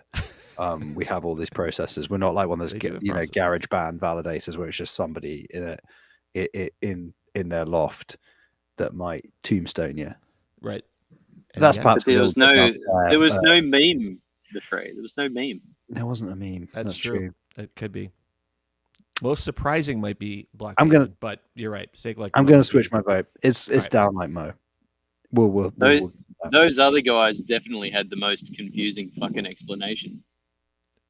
Yeah, we ran some Ansible scripts. we all Totally run double-stacked for Ansible us. scripts. Like what the We hell? did some things. We're not quite sure, but the thing seems to be broken now. It's like, well, you We're sort setting it up out. new validators. Sort it out, Poindexter. You know. Just like throwing Speak shit at the nerd in English, the corner. Poindexter. Fix it. English. Yeah, it was a little bit one of Do those. something, Dev. Okay, we're about to get to another spicy one, but before we move on, best NFT collection of 2022. This is one of the ones I did. I'll admit I did sneak this one in there. This one he but snuck in. Have you just done this now? You've Yeah, just he did. shush. yeah. While you're going off on osmosis, he snuck it in there. It's bad kids, No. isn't it? It's bad kids. It's the blue chip. No, it's Terrapunks. It- I mean, okay, I'm gonna put bad kids out there, which started off as a joke in like April or whatever. It was like, no, bad kids is the real blue chip. There's some It's cool the real technology behind it. MVP, Yeah, it's for sure. Yeah. But I just don't want to admit that because I don't want to pump Don's bags. Okay, well, you've all got like 5 seconds to disagree with bad kids. Otherwise, I'm going to type it in the It's spreadsheet. bad kids. Oh, once it's typed, it's done. What's I've this got the keys to the spreadsheet. I don't know if it's entirely fair. On Secret, there was the Anons, and at one point they were going for like $10,000 each. I think that was the floor. So if we're going by Yeesh. floor price, Anons. No, well, I'm not really basing mine on floor price. I'm like basing. I'm mine going on, by like, enduring meme and like Okay, like, then I'll give it to do people, bad do kids. people want them? Like, are they going to proliferation in Twitter. So total volume. I'm looking at Hubble. See what's in there. So is this only Stargaze? This might be only Stargaze, right? I think. This I mean, Hubble's only if we're Stargaze. going like those passage things were selling for like $400 in Atom, right, when they came out. So Yeah. This one has Stargaze Punks being it has That haven't more. done It has shit. more sales and more volume and blah blah blah. But Bad Kids is number 2.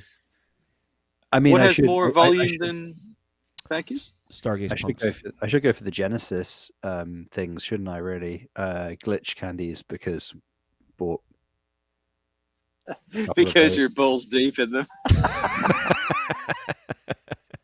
Hey, look! In our office, we have a 1 meter. Is it 1 meter? It might be that big, like a glitch candy up on the wall. It does look pretty gangster. So there is that. Just a frame of your bad decisions. Worst business decision of 2022: buy 6 glitch I s- candies. I spent both make believe money and real money on this. Yeah, just to add to the insult. Yeah. Sporthy is correct. They said Secret has those Quentin Tarantino NFTs. Yes, that is correct. However, the Anon DAO actually owns the NFTs because they pooled multiple $1 million in order to buy them. So again, that comes Jeez. back to Anons and how big they were. Like, are we limiting the scope to just Cosmos? Because of course, don't forget the Trump NFT. Cosmos. Making money. Definitely Cosmos. Gonna pull us out of the bear. Okay, so next question. So we're going with Bad Kids. Sure. We didn't. I see no write-in for shittest chain. We didn't do shittiest chain. We didn't do shittest chain. What's the shittest chain 2022? Let's go. Wait a minute, Ben Davis saying he got fucking 3K for Exchange Clan. That's fucking crazy. Is that true? Don't I have Who one the of those? fuck would pay? And we thought we were good at Well, this I mean, game. here's the thing, right? Presumably, they're not gonna like do the airdrops and shit for Strange Clan until the market turns around. Yeah. So all of those like Town 1 NFTs get double the airdrop of like the Town 2 NFTs plus like a bunch of other benefits. So the economic benefit of those is yet to be seen. Is that And none of those games are out, right? Right now, it's just selling NFTs. Is that really what it is yeah, at this point? they just haven't done dick. They've just like they've sold the dream. They've sold the dream.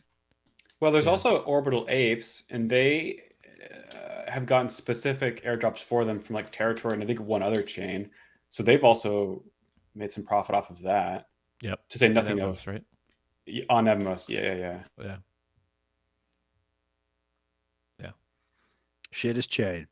Come on. Shittest I chain wrote- 2022. Let's go. I mean, Cerberus's shittiest chain for me makes like Cerberus started kind of. It's gonna sound awful. Their expectations were low, right? So it's difficult to call it the shittiest chain just because it didn't do anything because the expectations wasn't going to do anything, right? So Wait, it's tough to just there's call it definitely shittiest. there's definitely shittier chains that like persistence. And plus, there's people who actually care about that persistence. Yeah, I wasn't gonna get into that. I wrote Sif Chain, and the reason I wrote Sif Chain was just from the governance clusterfuck to the ownership to somebody just finally walking away and shutting it down. Like not even like having the just leave it up until the community like at least you decide what you're gonna do with it or you find somebody to hand it off, but just to turn the fucking thing off, be like, fuck you. Like I that's think pretty that's a brave pretty move. shitty.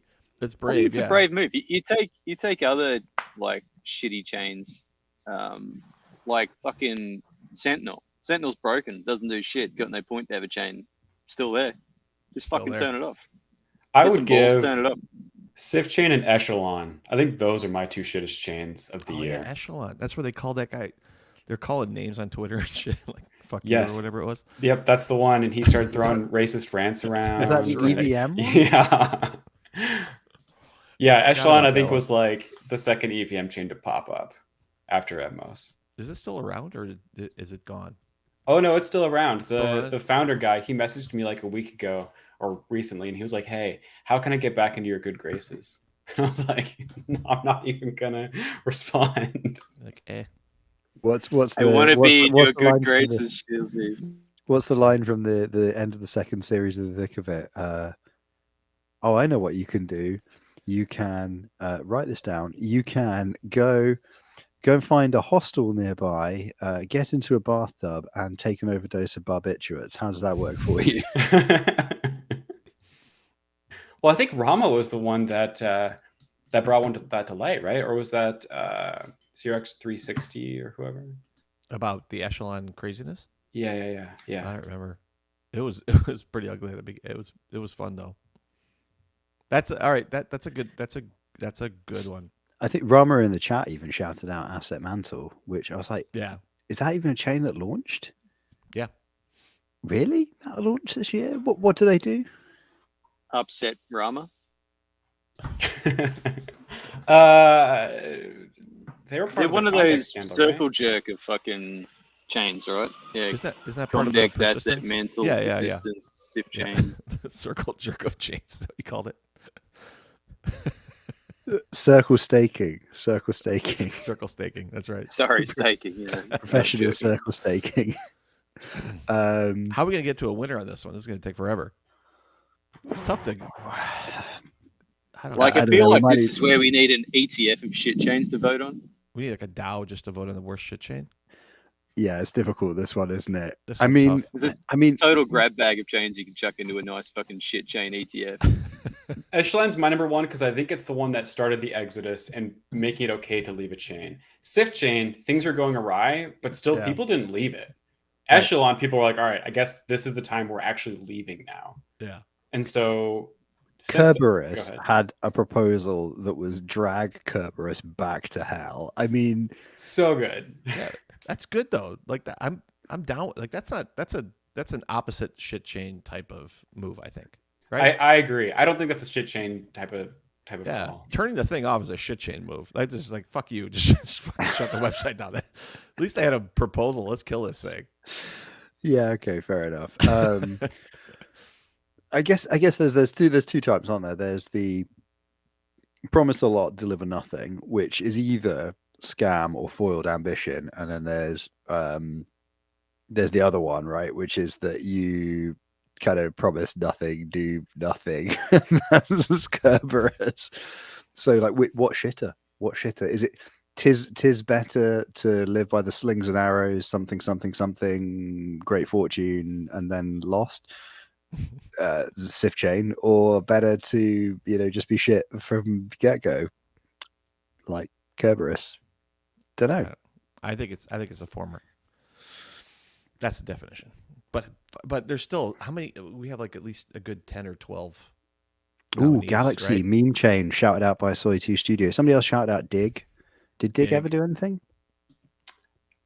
Dig's a hot take. Whoever says Dig, you have Gidickin going down your throat for that. I It's mean, up there. Dig started and produced empty blocks for a year, so there's that. Yeah. Yeah. Is Dig still running? I think Dig so. is still running. Yeah. Yes. Okay. Does it do anything? Makes blocks. Produce No. empty blocks. I mean, that's the same as a lot of chains in the bear market. Let's be honest. I mean, all of the circle staking chains presumably just create empty blocks. Hey, speaking of chains that do nothing, Keychain, that does nothing, right? Keychain? Well, it does They- nothing to the public eye. Like they've got their own platform that they run with their investors. But it's not like really much of a community-based thing. Well, and they are developing some sort of card game. I don't remember it offhand, but they do have things actually in the pipeline and actively being developed. So if we're looking like their GitHub activity, I wouldn't call it a shit chain. Okay, fair enough. There you Fair. Okay, we're going to need It's to. not Make, we're, gonna, universally liked by everyone, but they are doing stuff. we're going to need to make a call on this one. So I'll go with Echelon. I agree with. I like Schultz's call. I could agree with Echelon because that was a pretty big shit show. Yeah. All right, okay, Echelon, shittest chain of 2022. Let's go. All right, we down to the last one.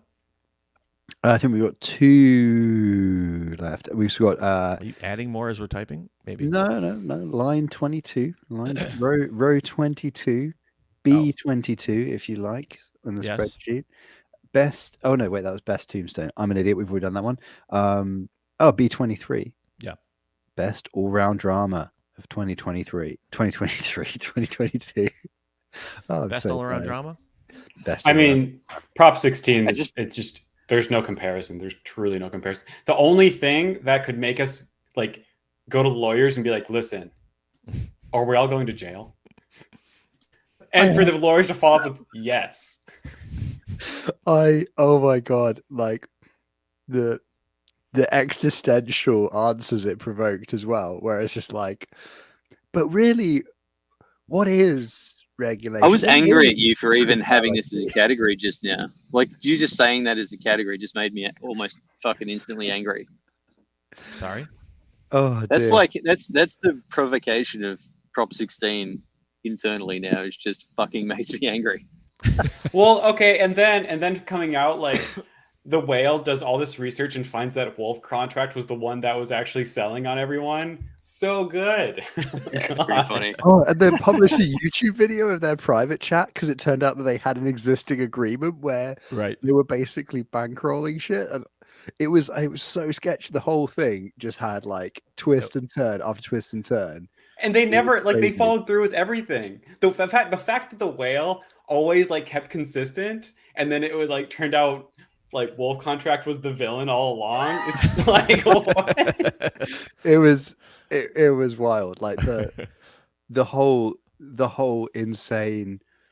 I had such a nervous break. Like it wasn't even a nervous breakdown because I felt like at the time I was still fine. But in hindsight, like just like I look back at some of the email conversations with the lawyers and stuff, and I'm just like, but this is just boys be boys, blockchains and stuff, and they've just been like, you need to really seriously consider your exposure to blah blah. And I'm just like, but really, and like you look back at it, you're like, oh my god, there was just everybody was in a high stress state of mass delusion.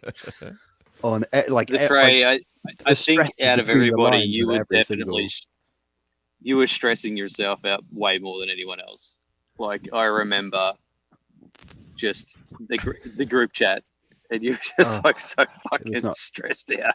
It's not a good time. But also, you had to like, I think, there was the whole like having the program side of it as well. But just the whole thing, I remember was just fucking. There was quite a lot as well of behind the scenes having to get people to even work together. The unfunny bit of it was the amount of actual genuine internecine strife it created, like in a really meaningful way, that took a lot of mediating to even take. Because I think from the beginning of the Prop 16 drama to when it even looked like we had a way through was 3.5 weeks. And in that time, the token price tanked, and then we got hit with the cyber attack at the end. So we had just about worked out that the path forward might be, we might actually be able to implement the idea of there might be a smart contract way out of this blockage. And then we got hit with the cyber attack. And then that threw up a lot more shouting and screaming and stuff again for the next 4 weeks. So it kind of all blurs into one where there's just this period from like whenever it was March the 10th or something through to about the 20th of May, where there's just like 2.5, 3 months of just 7 days a week, absolute bloodbath, really, in hindsight. Well, it was the harbinger of the bear market for the Cosmos, right? So not only was it this drama, it was also suddenly the price drops 50%. I mean, I feel like it might have been a little bit coincidental, but yeah, I think the big problem is that did happen and they coincided very closely together. And I think that a lot of people blame the whole fucking drama for like the downfall of Juno. But I keep saying to people, it was the community's will. Like, everyone was on Twitter screaming for whale blood and just being completely fucking unreasonable. And now everyone reflects on it and goes, oh, the fucking devs and the validators, like no, fucking hell, man. It is just not the way it happened. Like, people have completely changed the whole fucking scenario in their heads. It's weird.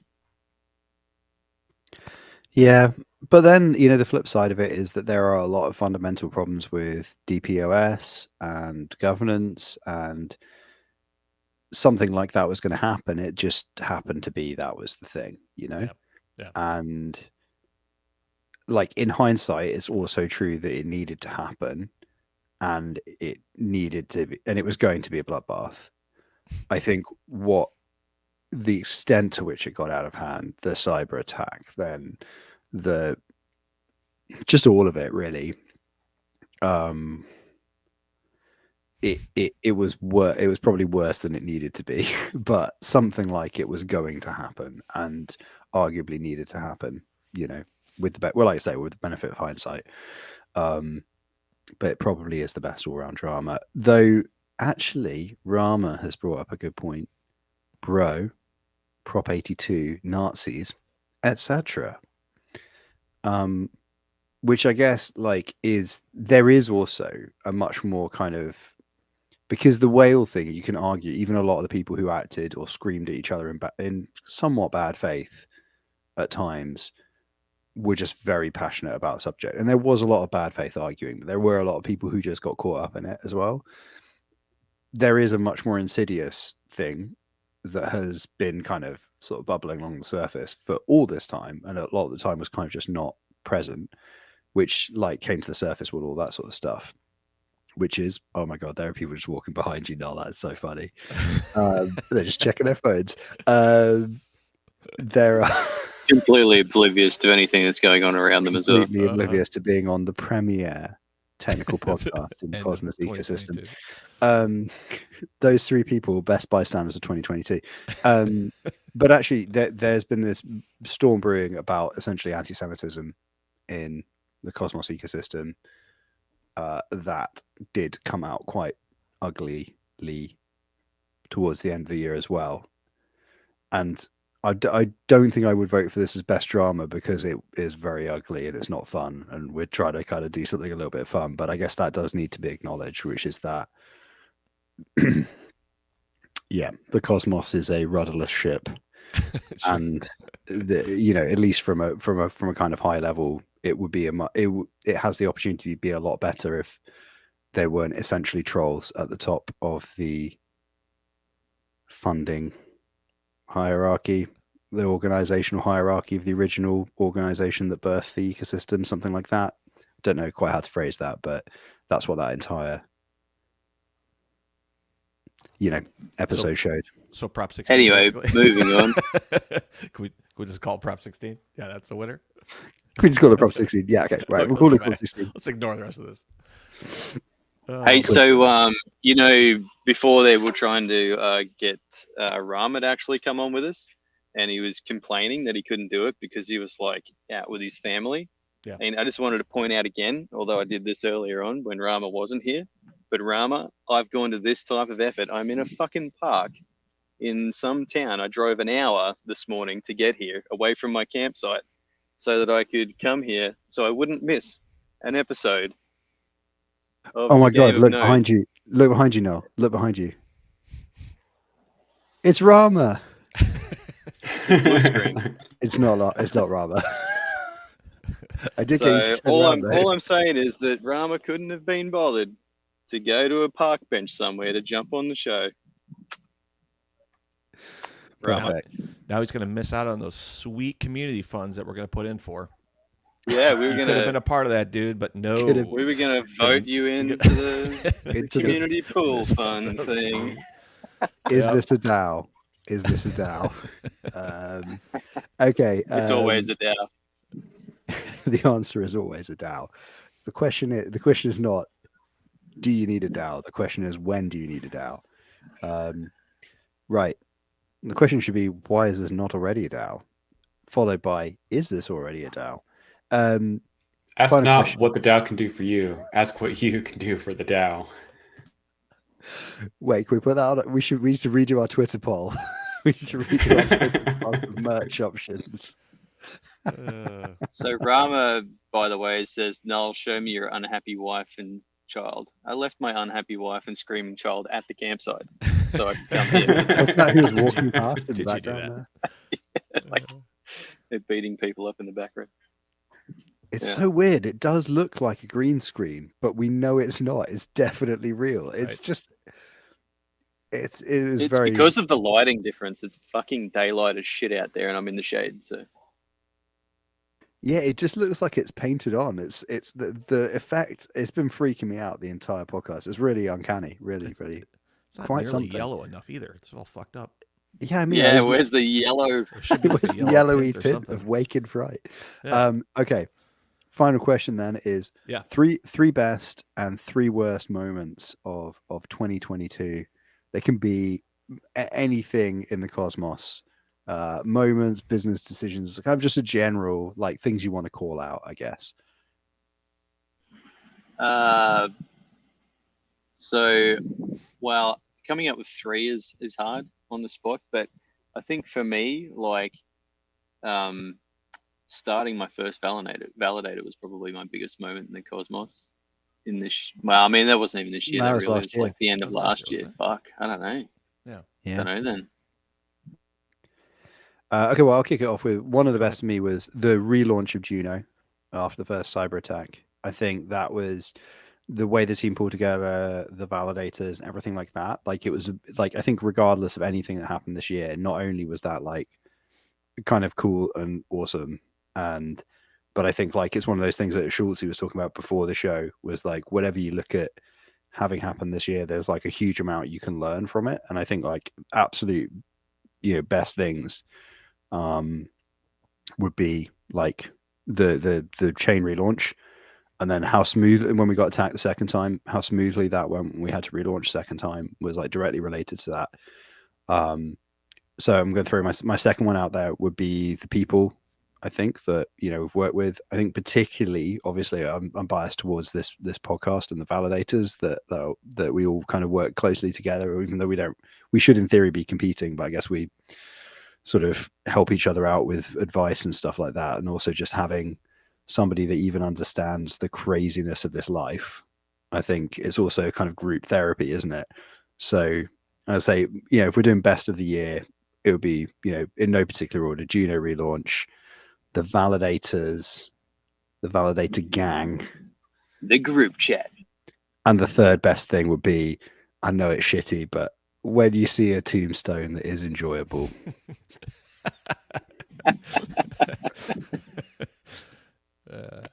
They're just funny, and this is the thing. I know karma means one day it will come for me. Ask not for whom the shitty clip runs on Game of Nodes, because it also will run for thee. But there is something about, we've talked so much about whether or not we should even have tombstoning, but there is something inherently tragicomic about the whole thing. And I love how much you love it. I love how much you love it that you made a meme like clip. Yeah. Just so you could run it every time there's a tombstone. I love how excited you get when there's a new tombstone. Wait, who was it? Where was it? How did they fucking? Yeah, who got tombstone? Oh shit! I could do my clip again. Happen? I think when you're just externalizing your own anxiety, it's a more enjoyable experience. That's my theory on that one. Okay, so there's my three anyway. All right. I know the middle one's a bit soppy, so fuck off, you wankers. No, I agree. Like, I think one of the best things is about the community, and that's specifically, the validator community, the group chat. This show, I think, is a big one for us this year. We're fucking 44 episodes in, lads. Yeah. 44. 3. Fuck. 43, yeah. I would throw in another Juno one. What is it? The transition from Uni 1 to Uni 2, the boot camp that like 8 of us went through and half of us tombstone during. That was a lot of fun. That's one of my favorite. I always reference it because at the time it felt kind of stressful, but I think whenever all of us internalize that we're just kind of like, we're basically doing a boot camp and we're kind of experimenting. That's whenever I think validating the business kind of turned from kind of a hobby thing into more of a professional interest to me. Because then I started to have a better understanding of like how the different slashing types works, what to look for, how can I debug the actual logs, what's going on here. And so that was a huge transition point for me. And I think it was for several of us, and especially with the connections that we made afterward. Yeah. One of the big things is, Schultz, that so many people haven't gone through that boot camp yet. Yeah. And fucking mainnet validators. Yeah. Yeah. That'd be on my list too. I think that Uni 1 through whatever, when we did 5 Genesis like within 3 or 4 days. Or it's 2021 though. It was 2021. Was it really? That was the Astarte. No, are you talking about the Astarte? The Astarte. Oh fuck! I started 1 through 5 was December. It was 3 weeks in December in Advent 2021. Right. Hence why there's the block pain poem. Right. Dang it! All right, I take it back then. All right. Well, some of that was in January, right? No, that was early. I think that was right. That actually started building. Well, I always thought coming into this ecosystem that the validator crew was a bit cold, where in other ecosystems it was a lot more communication and whatever else, and this one was much more kind of fuck you, that's why I kind of introduced into it. And people weren't really that helpful, I didn't think. And maybe it's because of the competition within the set, which is different than maybe some other ecosystems. And then Juno testnet changed all that. I think that for me it did. It separated who was helpful or who it wasn't. It kind of broke down some barriers. It allowed people to understand who they were, like as a personal level versus just a moniker. And I thought it totally changed my opinion and those types of things. So I'm sad that happened in 2021 because I totally thought that happened this year. But whatever, it got better in Uni. Yeah. Yeah, fuck Astardi. It got better in Uni. So I thought that was one of my favorite moments. Even the time, even though the stress around the invariant checking and all that kind of stuff, that was still something memorable. Because I know you guys were under, because I wasn't part of the dev team, so I didn't have to worry about that stress. But just the kind of going through that, I thought was really memorable and fun, and one of the best moments. Game of Nodes, definitely. I think this is on my list for sure. I thought deciding. We talked about it for a while before we actually did it, and I think it was Null who really pushed it over the cliff to do it, because we were more joking about it before Null was actually like, let's do one next Wednesday. Right. I think we talked about it too. I think on a phone call beforehand, and you finally were like, let's schedule it, and we did it, right? And then suddenly there's a StreamYard, and then we're live on YouTube. I was like, what the hell? Well, once there's a spreadsheet, there's no turning back. There was a spreadsheet. That's right. So I think this would be number 2 for me for sure. Third one, I don't know. I do a lot of work with the Stargaze team. I thought that was for me, that's more personal than as a group thing, but it's been a really great experience this year. I've just learned a ton around running some larger things at scale and kind of fault redundancy and other types of things. It's been really good to take some history and put it into practice. So that's been really a best moment for me this year too. Nice. I just want to read out for posterity Blockpane's poem from the end of the Astarte testnet. So we've talked about this on the show before. The Astarte testnets, I think there were 5 of them in the end in 3 weeks, to get Juno ready to launch CosmWasm, because Juno launched without it because CosmWasm wasn't ready yet, and it stabilized in just after Juno's launch, and we tested it for 2 months and then ultimately launched it on, I think, the 16th of December. And on the 12th of December 2021, Blockpane wrote this little poem. On the 12th day of Christmas, Juno gave to me 12 days of testing, 11 Astarte validators, 10 Gov proposals, 900 Juno X tokens, 8 new releases, 7 testnet hard forks, 6 Gen TXs, 5% min commission, 4 Astarte networks, 3 gas adjustments, 2 IBC fixes, and a WASM module in the Git tree. Good. I forgot about that. That's still one of the funniest things I've ever seen in the Cosmos. It was perfect. So yeah, it's a shame that Git tree bit at the end of that is just perfect. In a Git tree. Yeah, it's awesome. Yeah, so and then I guess on the negative side of it, I think the three worst are probably closely tied to some of the flip sides of those things. So I think for me it would be the negative stuff around Prop 16. Like, some of it's funny in hindsight, but actually, like, the negative stuff was pretty bad. Yeah, there were some financial implications, all that stuff. It's kind of lame to talk about, but that kind of sucked. The cyber attack, although in the end I think it made the chain stronger when it actually happened. My pager started going off while I was spending the first quality time that I was spending with my dad after COVID in like 2.5 years. And I basically had to go, oh, what the fuck's this?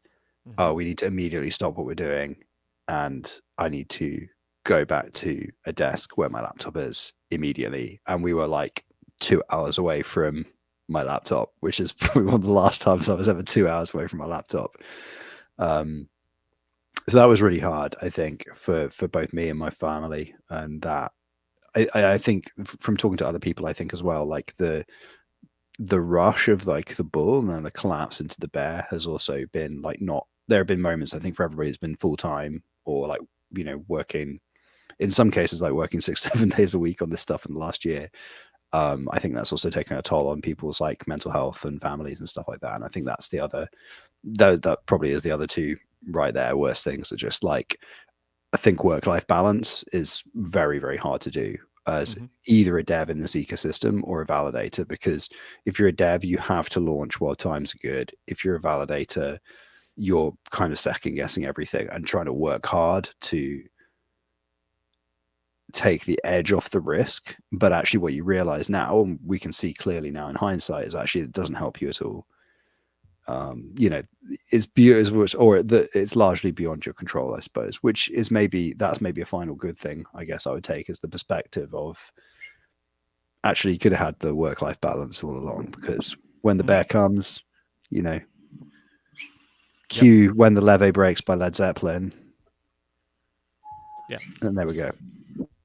So for me, I think definitely hit the nail on the head. The abuse of Prop 16 was terrible to see. I hated it.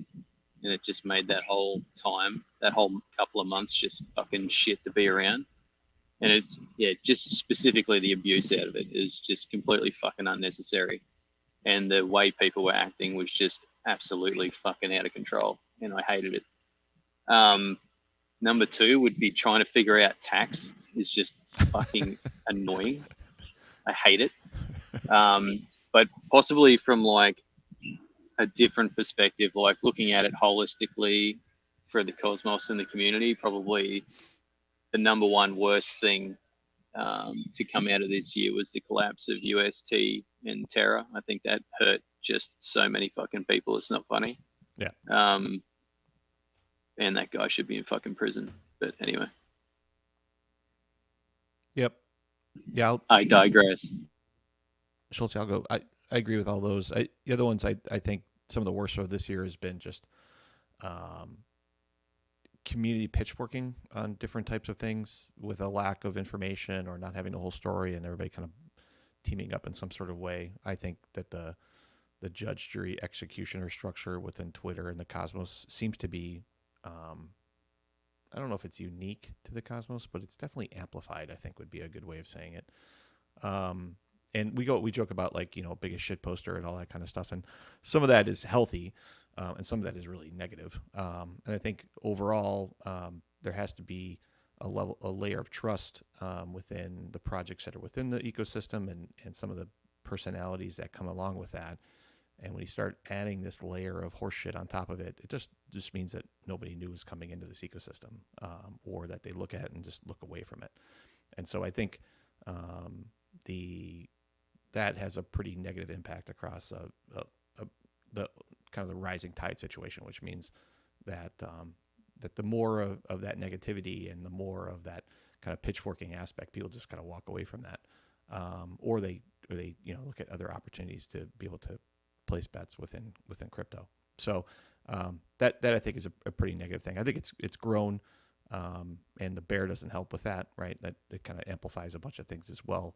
But it's something that I think is overall just something that I wish it would kind of ease off a little bit. It's kind of not a great thing within it. And some of that is, like I said, some of that is healthy. And I think online ribbing and being honest and rec news and those types of things I think are good. Those are positive things in the ecosystem. But just like trash talking or whatever else is just annoying.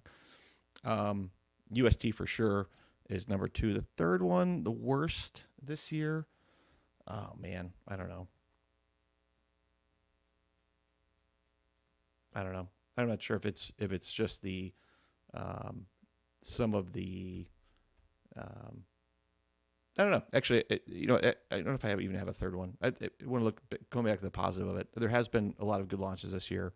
There is opportunity that does exist, and there is a tremendous amount of stuff being built.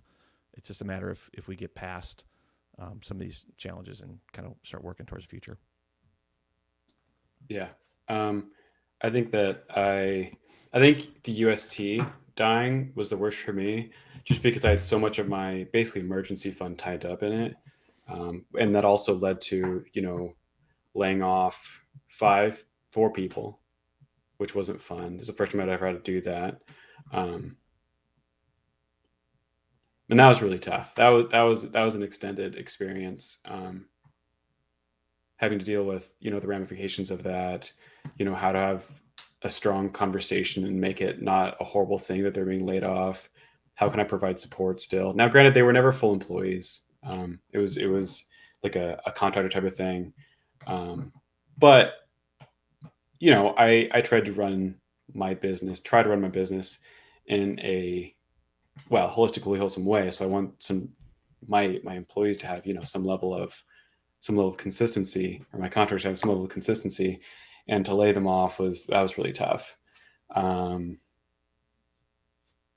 Prop 16 was also, we've talked about, but going back to like how visceral people were. Lavender 5, all of us that were in Lavender 5 then, all of us were getting called out personally on Reddit, on Discord, on Twitter, in DMs.